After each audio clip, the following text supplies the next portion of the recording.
புதிய மாதத்திலே முதலாவது மணி நேரத்திலே தேவனை ஆராதிக்கிறது உங்கள் ஒவ்வொருவரையும் கர்த்தர் தாமே பரலோகத்திலிருந்து ஆசீர்வதிப்பாராக.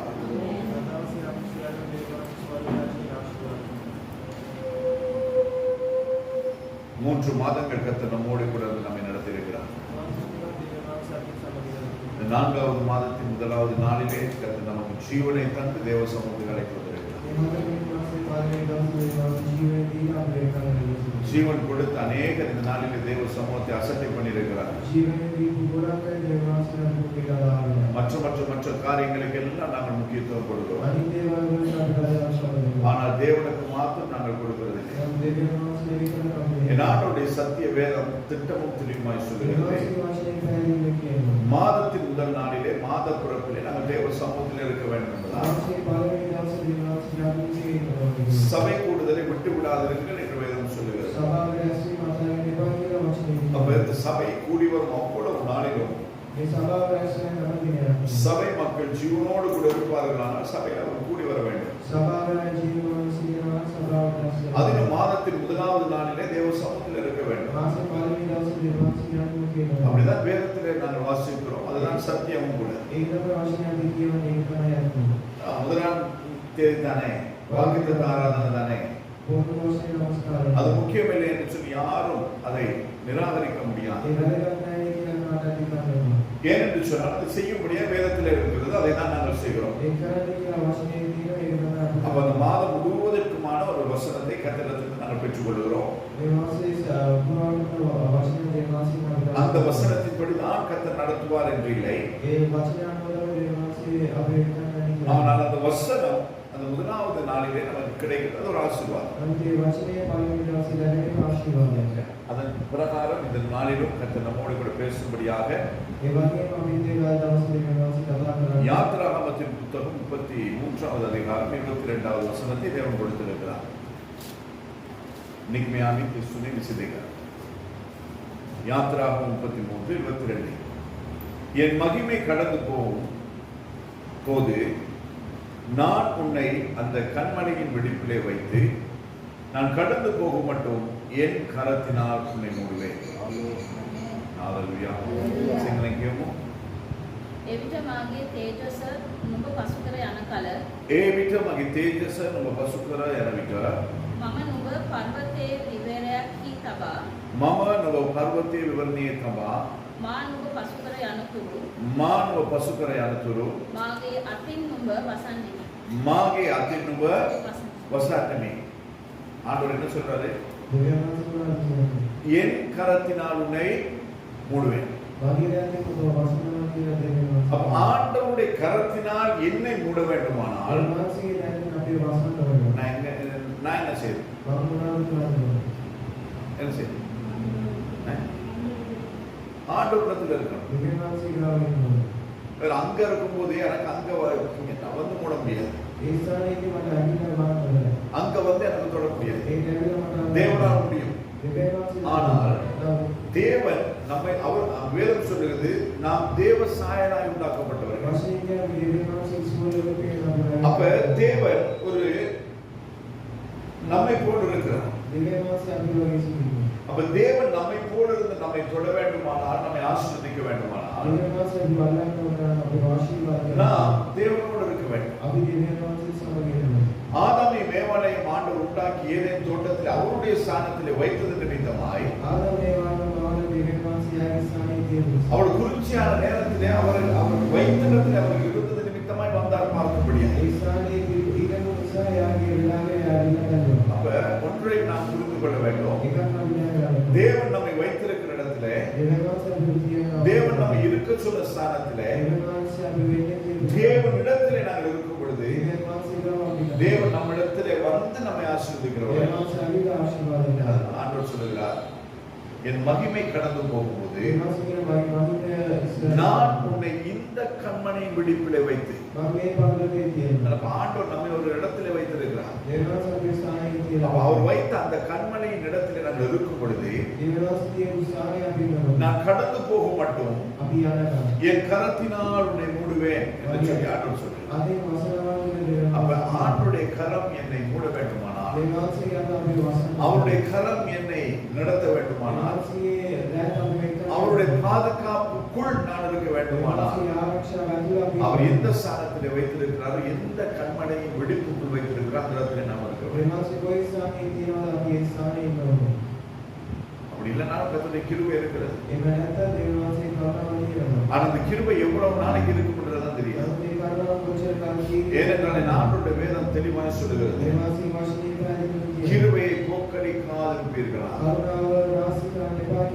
அந்த கிருபை கர்த்தர் கிருபையாய் கொடுக்கிற கிருபையை நாங்கள் போக்கடித்து விட்டோம் என்று சொன்னால் கிருபை இழந்தவர்களாய் மாறிவிடுவோம்.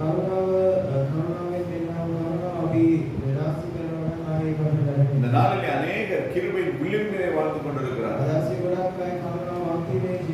அதாவது அந்த விளிம்பில தான் இருக்கலாம். இதற்குள் விழுகிறதும் இதற்கு வெளியிலே விழுகிறதும் அவருடைய விருப்பம். அப்ப இந்த பக்கம் ஃப்ரீயா இருக்கு அப்படின்னு சொல்லி விட முடியாது. இந்த பக்கம் விழுந்தா கையை கால உடச்சிக்கிட்டு முடிச்சுக்கிட்டு இருக்க வேண்டியது. ஆனா இந்த பக்கம் விழுந்தோம்னா அப்படியே சரிஞ்சு வரும் பொழுது கர்த்தர் இங்க இருந்து முடிச்சுட்டார். எனவே நாம் எந்த பக்கம் விழுறோம்ன்றதுதான் முக்கியம். என் கரத்தினால் உன்னை மூடுவேன். எவ்வளவு ஒரு பெரிய ஒரு வாக்கியம். தேவனுடைய கரம் என்னை மூடுகிறது. தேவனுடைய கரம் என்னை தாங்குகிறது.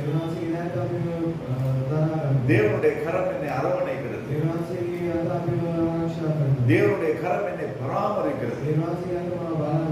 அந்த கரத்தின் நிழலில் நாங்கள் இருக்க வேண்டும். ஏசாயா தீர்க்கதரிசி புத்தகம் 32வது அதிகாரத்தின் 2வது வசனத்தை நாங்கள் வாசிக்கிறோம். அவர் காற்றுக்கு ஒதுக்காகவும் பெருவெள்ளத்திற்கு புகலிடமாகவும் வறண்ட நிலத்திற்கு நீர்காலாகவும் விடாய்ந்த பூமிக்கு பெரு கண்மனையின் நிழலாகவும் இருப்பார். அவருடைய வசனம் என்ன சொல்லுகிறது? அவர் காற்றுக்கு ஒதுக்காகவும் මනුෂ්‍යෙක් වනාහි සුළඟෙන් මුවාවෙන ඉඩමක් සහ කුණාටුවෙන් ආවරණයක් මෙන්ද වියලි ප්‍රදේශයක ජලගංගා මෙන්ද විඩා වූ දේශයක මහා පර්වතයක සෙවන මෙන්ද වන්නේය. ஆண்டவர் காற்றுக்கு என்னவா இருக்கிறாரா? புலங்கட முகத்தை இன்வான்ஸ் புலங்கட முகப்பங்கி ඉඩමක් සහ කුණාටුවක්. இந்த நாளில் அநேக இடத்துல காற்று அடிக்கிறது, பூமி அதிர்கிறது, கடல் கொந்தளிக்கிறது. எத்தனையோ சம்பவங்கள் இந்த நாட்களில் நடந்து கொண்டிருக்கிறது. நடந்தது, நடக்கிறது, இனிமேல் நடக்கும். அந்த நாட்களிலே நானும் நீங்கள் தப்பி பிழைத்து வாழ வேண்டுமானால் தேவனுடைய கரம் என்னை கூட வேண்டும். மியான்மரில் நடந்ததான் நிலநடுக்கம் இலங்கை தேசத்தில் நடக்க ரொம்ப நேரம் போகும். அங்க இருக்கிறதான் அந்த கொட்டோலன்ஸ் எல்லாம் பார்க்கும் பொழுது அது அதுல அரவாசி தான் நம்ம தேசத்தில் இருக்கிறது. அவ்வளோ உயரமான கட்டிடங்கள் இல்லை. அந்த கட்டிடங்களுக்கு அந்த நிலைமை என்றால் அப்பேற்பட்ட வளர்ச்சி அடைந்த தேசங்களுக்கு இந்த நிலைமை சம்பவிக்கும் என்றால் நம்முடைய தேசத்துக்கு எதுவும் சம்பவிக்கும். நாம் ஒரு தீவு, சுற்றிலும் நீரால் சூழப்பட்டிருக்கிறோம். பூமிக்கடியில எரிகிறதான கந்தகம் இருக்கிறது. அப்ப இதுக்கு மேலதான் நாம் வாழ்ந்து கொண்டிருக்கிறோம். இதன் மத்தியிலே வாழ்கிறதான உங்களுக்கும் எனக்கும் ஒரே ஒரு அடைக்கலம், ஒரே ஒரு பாதுகாப்பு என்று சொன்னால் கர்த்தருடைய கரம் மாத்திரம் தான். மியான்மர்ல மாத்திரம் கிடையாது. தாய்லாந்து, இங்க ஆஸ்திரேலியாவிலே, யுஎஸ்ல, இன்னும் கனடாவிலே அநேக தேசங்களில் அநேக அழிவுகள் நடந்து கொண்டிருக்கிறது. இதற்கு மத்தியிலே கர்த்தர் என்னை உங்களை காத்துக் கொண்டிருக்கிறார். நம்ம கரம் கைவிடுறதுக்கு எவ்வளவு நேரம் போனோம். நம்ம நினைக்கிறதுக்கு நாங்கள் ஒரு பொருட்டே கிடையாது. ஆனாலும் கர்த்தர் நம்ம இன்னும் நினைக்கிறார். இன்னும் அவருடைய கண்கள் நம்ம மீது நோக்கமா உள்ளதாக இருக்கிறது. இன்னும் அவருடைய இமைகள் நம்மை சோதித்து அறிகிறது. இன்னும் கர்த்தருடைய கிருபை நம்மை விட்டு விலகாமல் இருக்கிறது. அந்த தேவன் சொல்லுகிறார், அவர் காற்றுக்கு ஒதுக்காகவும் பெருவெள்ளத்துக்கு புகலிடமாகவும் வறண்ட நிலத்துக்கு நீர்கால்களாகவும் விடாய்த்த பூமிக்கு பெரும் கண்மலையின் நிழலாகவும் இருப்பார் என்பதாக வேதம் சொல்லுகிறது. அப்ப ஆண்டவர் பேர்பட்டதான சுபாவங்களோடு கூட இயற்கைக்கு இறங்குகிற தேவன். இந்த இயற்கைக்கே அவ்வளவு தயவு அவருடைய கண்களிலே கிடைக்குமானால் அவருடைய ஒரே பேரான குமாரனாகிய இயேசு கிறிஸ்துவின் இரத்தத்தினால் மீட்கப்பட்டு கழுவப்பட்டு நீதிமானாய் மாற்றப்பட்டு அவருடைய நிழலிலே இருக்கிற உங்களுக்கும் எனக்கும் எவ்வளவு கிருபை இருக்கு. அப்ப அந்த தேவனை தான் நானும் நீங்கள் ஆராதித்துக் கொண்டிருக்கிறோம். அப்ப அந்த தேவனுடைய இரக்கத்தையும் கிருபையும் நாம் உதாசீனம் செய்வோமானால் நம்மை போல பரிதவிக்கப்பட தக்க ஒரு கூட்டம் வேற எங்கேயுமே இருக்க. தேவனை போல ஒரு தேவனை சொந்தமாய் தெரிந்து கொண்ட இந்த ஜனங்கள் பாக்கியவான்கள் என்று வேதம் சொல்லுகிறது.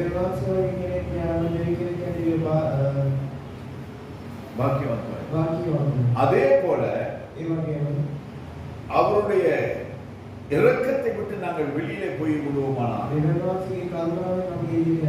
அவர் நம்மை போல பரிதவிக்கப்படக்கூடியதான ஜனங்கள் இந்த பூமியில வேற யாரும் இருக்க முடியாது. அநேக சேர்த்து வைத்து அந்த பெரிய அபார்ட்மெண்ட்ஸ்ல இடம் வாங்கி காரெல்லாம் வாங்கி இவ்வளவு வசதி வாய்ப்போடு கூட இருந்திருக்கோம்.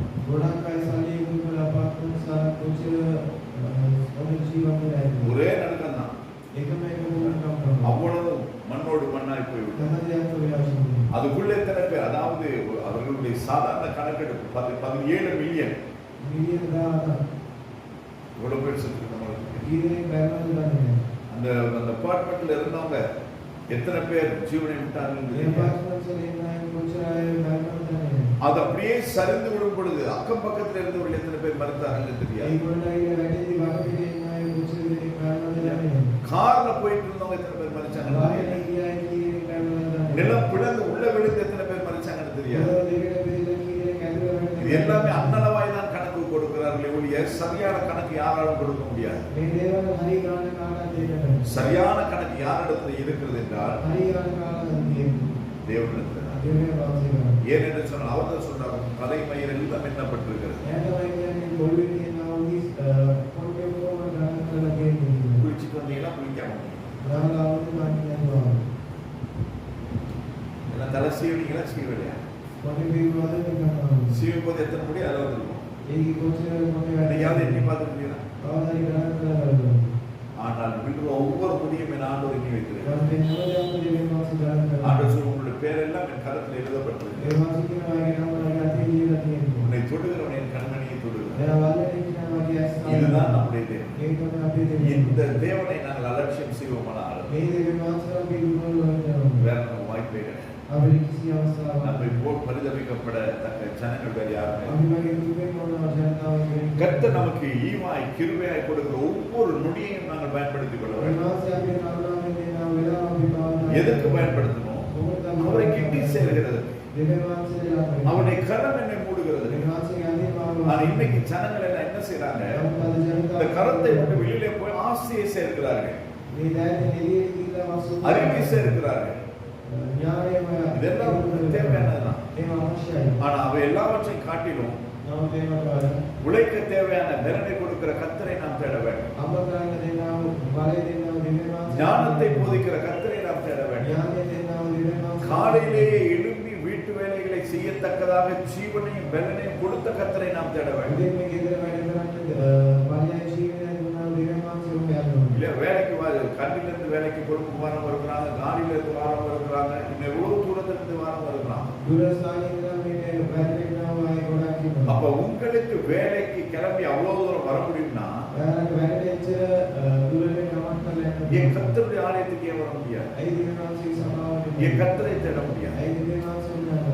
ஆண்டவருடைய கரம் என்னை மூட வேண்டுமானால் ஆண்டவர் என்னை வைத்த அந்த கண்மலையின் விடுப்பிலே நான் இருக்கும் பொழுதுதான் கர்த்தரால் என்னை மூட முடியும். இல்லாட்டவரை நான் அங்க இருப்பேன், அங்க வரும் பொழுதுனா நம்ம வேலைக்கு நடக்கிற ஆண்டவர் நம்ம ஆண்டவர் கிடையாது.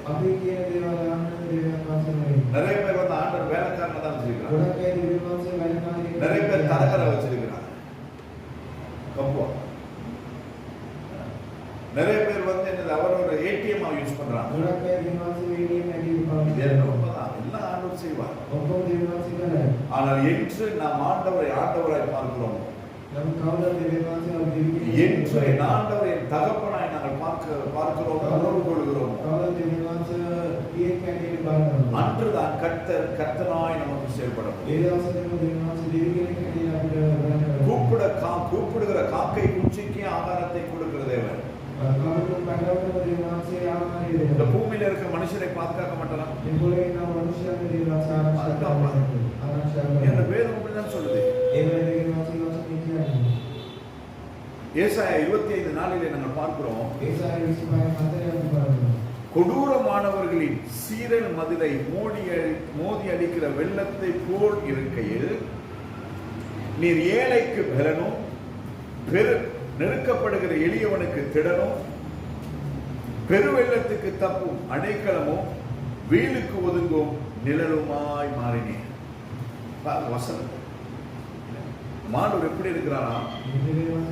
கொடூரமானவர்களின் சீரல் மதிலை மோதி அடிக்கிற பெருவெள்ளத்தை போல் இருக்கையில் அவர் ஏழைக்கு பலனும் நெருக்கப்படுகிற எளியவனுக்கு திடனும் பெருவெள்ளத்துக்கு தப்பும் அடைக்கலமும் வெயிலுக்கு ஒதுங்கும் நிழலுமா இருக்கிறார். நம்ம வெயில் எப்படி இருக்கு? எப்படி இருக்கு? இந்த ஃபேன் கிட்ட போயிட்டு இங்க வாரத்துக்கு உள்ள வேர்த்துது. அந்த அளவுக்கு வெயில். இதே வெயில் வந்து மே மாசத்துல எப்படி இருக்குன்னு சொல்லி யாருக்குமே சொல்ல முடியாது. இதே வெயில் இருக்கலாம், அல்லது இதே அதாவது 24 மணி நேரம் மழையும் பெய்யலாம். எல்லாமே அவரிடத்துல தான் இருக்கு. எப்ப வெயில் அடிக்கணும், எப்ப மழை பெய்யுன்றதை நிர்ணயம் பண்றது அவர். அப்ப எந்த சூழ்நிலையா இருந்தாலும், எப்பேற்பட்டதான சந்தர்ப்பமா இருந்தாலும், எப்பேற்பட்டதான காலநிலையா இருந்தாலும், அந்த காலநிலையிலும் நம்மை தப்புவிக்க பாதுகாக்க ஆண்டவர் ஒருவருக்கு மட்டுமே முடியும் என்று வேறு யாருக்கும் முடியாது.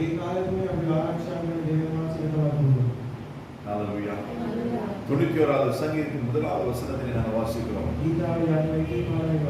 உன்னதமானவரின் மறைவில் இருக்கிறவன் சர்வ வல்லவருடைய நிழலிலே தங்குவான். உன்னதமானவரின் மறைவில் இருக்கிறவன் தான் அவருடைய நிழலிலே தங்க முடியும். இல்லாதவர்களுக்கு கிடையாது. நமக்கு வெயில் அடிச்சா ஒன்றுதான், மழை பெஞ்சா ஒன்றுதான். ஏன்னு சொன்னால் எது வந்தாலும் அவர் தான் நமக்கு கிடைக்கும். அவர் தான் நமக்கு பாதுகாப்பு, அவர் தான் நமக்கு நிழல், அவர் தான் நமக்கு வீடு. அந்த தேவனுடைய அடைக்கலத்தில் நாங்கள் இருக்கோம். அந்த தேவனுடைய அடைக்கலத்தில் இருக்கிறோம்னா நாங்கள் அவரோட கூட இருக்கிறோம். பழைய ஏற்பாட்டை நாங்கள் பார்க்கும் பொழுது அடைக்கல பட்டணம் என்று சொல்லி ஒரு இடம் உண்டு. அவர் தவறுகள் செய்து ஓடி போய் அந்த அடைக்கல பட்டணத்துக்குள்ளே புகுந்துட்டா அவங்களை யாரும் கைப்பட மாட்டாங்க. அவர் வெளியில வரவரையும் இருப்பாங்க அவனை பிடிக்கிறது. அவங்களுக்கே இருந்தா அவனை யாரும் செய்ய முடியாது. அது போல நம்முடைய அடைக்கல பட்டணம் என் ஆண்டவர் தான். அப்ப அவருடைய பாதுகாப்புக்குள் நானும் நீங்களும் இருக்க வேண்டும். அதே 91வது சங்கீதத்தின் 4வது வசனத்தை நாங்கள் பார்க்கிறோம். அவர் தமது சிறைகளால் உன்னை மூடுவார், அவர் செட்டுகளின் கீழே அடைக்கலம் புகுவாய், அவருடைய சத்தியம் உனக்கு பரிசையும் கேடகமாகும். அவருடைய சத்தியம் உனக்கு பரிசையும் கேடகமாகும். அவர் தான் நம்ம கேடகம். இங்க ஏதாவது எனது பிளப்பாளி அப்படின்னு சொன்ன ஏதாவது ஒரு ஆர்ப்பாட்டம் நடக்கும் பொழுது போலீஸ் எல்லாம் வந்து ஒரு இது வச்சிருப்பாங்க இல்லையா? இது அது அவருடைய பாத்திரம், அதுதான் அவருடைய கேடகம். அப்ப அந்த கேடகம் நமக்கு யாரா இருக்கிறது? நம்முடைய ஆண்டவராய் இருக்கிறார். அப்ப அந்த கேடகத்துக்குள்ளே நானும் நீங்களும் மறைந்து இருக்காவிட்டால் எதுவும் எப்பொழுதும் எப்படி நம்மை தாக்க முடியும்? கர்த்தர் கொடுக்கிற வாய்ப்புகளை நாங்கள் இழந்து போகக்கூடாது. அந்த பாதுகாப்புக்குள் நானும் நீங்கள் இருக்கும் பொழுது கர்த்தர் நம்மை பாதுகாத்து நடத்த அவர் போதுமானவர். மறுபடியும் நான் சொல்லுகிறேன், அவருடைய அந்த அவருடைய அந்த பாதுகாப்புக்குள் எல்லைக்குள் இல்லாதவர்களையும் கர்த்தர் பாதுகாப்பு. ஏனென்றால் வேதம் சொல்லுகிறது, நல்லோர் மேலும் பொல்லாதவர்கள் மேலும் ஒன்றாய்தான் மழை பெய்கிறது. வயலிலே விதைக்கப்பட்ட தானியத்திலே நெல்லும் முளைக்கிறது, பதரும் முளைக்கிறது.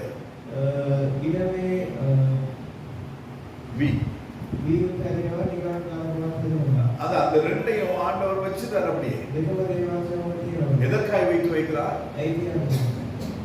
அறுவடைக்காய் வைத்து வைக்கிறார். அஸ்வன் இல்ல, எதற்காய் வைத்து வைக்கிறார்? அக்கினிக்கிரையாய் வைத்து வைக்கிறார். அப்ப நம்ம நினைக்க கூடாது, ஓ நான் எல்லாமே சரியா தான் செஞ்சுட்டு இருக்கிறேன், நமக்கு எல்லாமே நல்லா போகிறதுனால நல்லா தான் நடந்துட்டு இருக்குது. ஏன் ஒரே வயல்ல தான் தானியமும் இருக்கிறது, பதனும் இருக்கிறது. உரம் போடும்போது எல்லாரும் ஒன்னா தான் போடுறது. இது நெல்லு, இது பதர். அதனால நெல்லுக்கு கொஞ்சம் கூட, பதருக்கு குறவு அப்படி கிடையாது. தண்ணீர் பாய்ச்சப்படும் பொழுது கூட ஒன்றாய் தான் பாய்ச்சப்படுகிறது. இது பதர் இதுக்கு தேவையில்லை, இது நெல் இதுக்கு நிறைய தேவை அப்படி கிடையாது. ஒன்றாய் தான் பாய விடப்படுகிறது. ஆனால் அது அந்த தானியமானது முற்றி அது பருவமடைந்து அது வெட்டப்படும் பொழுது அப்பையும் இது பதர் இது நெல் அப்படின்னு பேர் பிரிக்கிறது கிடையாது. எல்லாத்தையும் ஒன்றாக வெட்டுவார். ஒன்றாய் காய வைக்கப்பட்ட ஒன்றாய் எனது ஆலைக்குள் போகிறது.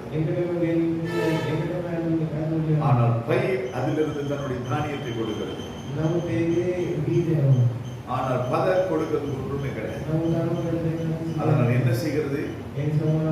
அந்த தானியம் எல்லாம் பண்டகசாலைக்குள் கொண்டு வரப்படுகிறது, அல்லது ஸ்டோருக்கு கொண்டு வரப்படுகிறது, களஞ்சியத்துக்கு கொண்டு வரப்படுகிறது. மிகுதியான எல்லா பதரும் புல்லும் சேர்ந்து அக்கினியிலே போடப்படுகிறது. முடிவிலே தான் தெரியும் நாங்க பதரா அல்லது பயிரா.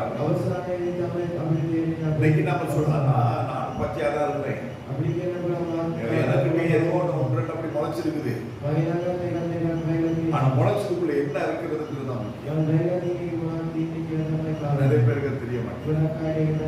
நீங்க வேலை செய்ய உங்களுக்கு சம்பளம் கிடைக்கும், நீங்க படிக்கிறீங்க உங்களுக்கு ரிசல்ட்ஸ் வருது, அது பெரிய விஷயமே கிடையாது.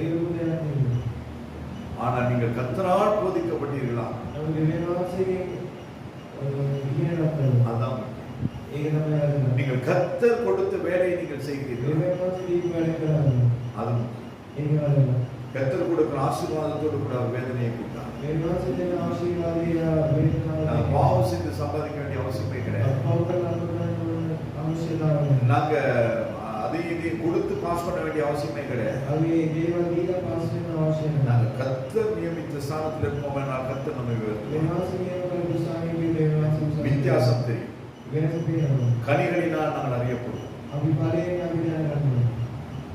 சங்கீதம் 27:5 நாங்கள் வாசிக்கிறோம். தீங்கு நாளில் அவர் உன்னை தம்முடைய கூடாரத்தில் மறைத்து என்னை தமது கூடார மறைவிலே ஒளித்து வைத்து என்னை கண்மலையின் மேல் உயர்த்துவார். ஆண்டவர் என்ன செய்வாராம்? தீங்கு நாளிலே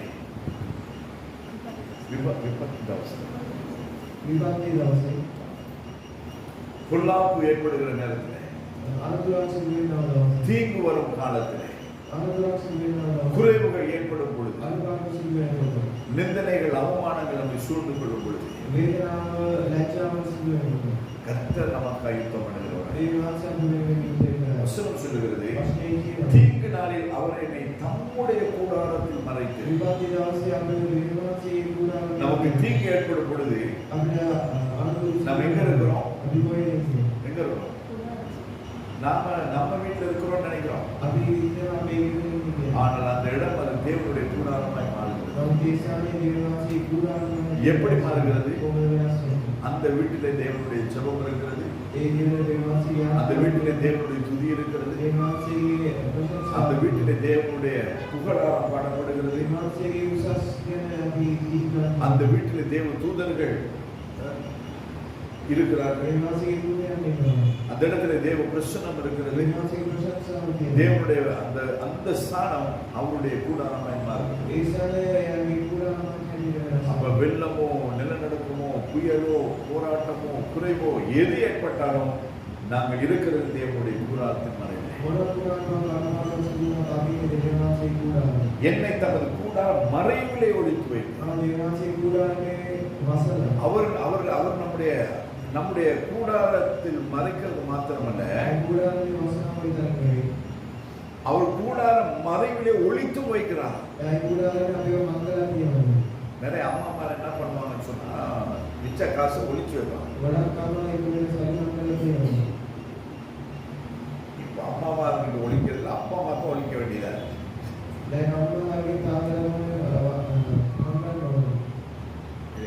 எங்க ஒழிச்சிருக்கீங்க? பலசரக்கு மத்தியில ஒரு டப்பா இருக்கும். அந்த குஷ்ணி பக்கமே வரமாட்டான் அப்படின்னா அதை போட்டு வச்சிருக்கேன். இப்ப அப்பா அம்மா ரொம்ப தெளிவா இருக்காங்க. இப்ப இங்க இல்லாட்டி குஷினில் எங்கேயாவது டப்பாக்குள்ள இருக்குன்னு தெரிஞ்சிச்சு.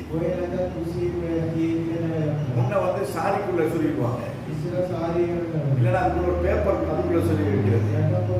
அப்ப இப்படி நாங்கள் மறைத்து வைத்த பழக்கங்கள் உண்டு. நம்ம எல்லாம் அப்படிதான் மறைச்சிருப்பாங்க. சில பாட்டி வேற என்ன சொன்ன, சுருக்கு பை கொண்டு அதை போட்டு இடுப்புலேயே சொல்லிக்கிறீங்க, ஒருத்தன் கை போட முடியாது.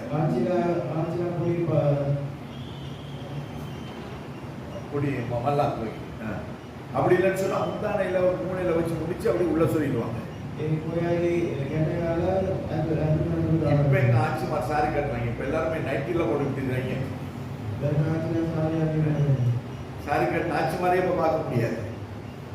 அப்ப அதனால நம்ம மறைச்சு வைக்க இடம் கிடையாது. ஆனால் தேவன் என்ன செய்கிறார்? அவர் நம்மை கூடாரத்தில் மாத்திரமல்ல கூடாரத்தில் மறைத்து வைக்கிறார். ஒளித்து வைத்து எப்ப நேரம் வரும் அந்த நேரத்தில் தேவன் நம்மை கண்மணியின் மேல் உயர்த்துகிறவர். அநேகரை கர்த்தரை உண்மையாய் தேடுகிறவர்களை கர்த்தர் உயர்த்துகிற மாதம் 4வது மாதமாய் மாறும். யாரெல்லாம் கர்த்தருக்கு முதல் ஸ்தானத்தை கொடுக்கிறார்களோ அவர்களை கர்த்தர் உயர்த்துகிறார். யாரெல்லாம் தேவனுக்கு மகிமை செலுத்துகிறார்களோ அவர்களை கர்த்தர் மேன்மைப்படுத்துவார். சிறுமைப்பட்ட அத்தனை மாதங்களுக்கும் வருஷங்களுக்கும் தக்க பலனை கர்த்தர் இந்த 4வது மாதத்தில் தருவேன் என்பதாய் வாக்குகிறார். ஏனென்றால் அவருடைய கரம் நம்மை மறைக்கிறது, அவருடைய கரம் என்னை மூடுகிறது. எந்த தீங்கும் எந்த பொல்லாப்பும் எனக்கோ அவரை தேடுகிற நமக்கோ ஏற்பட வாய்ப்பே கிடையாது. ஆனால் சத்துருவானம் கொண்டு வருகிறது போல தெரியும், ஆனால் நம்ம ஒன்றுமே செய்ய முடியாது. ஏனென்று சொல்ற ஆண்டவர் என்னை அவருடைய கூடார மறைவிலே ஒழித்து வைத்தார்.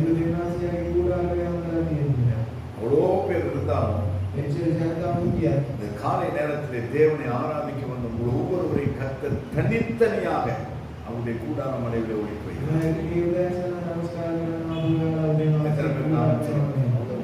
உங்களை கர்த்தர் அப்படியே மேன்மைப்படுத்துவார். எல்லா கண்களை மூடி தேவன் சொந்தம் எங்களுக்கு கர்த்தர் நம்மை மாற்றார். சிறகுகளின் நிழலிலே நான் நம்பி இளைப்பாறுவேன்.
ஆண்டவரே, என் கரத்தினால் உன்னை மூடுவேன் என்று சொன்னீங்களே.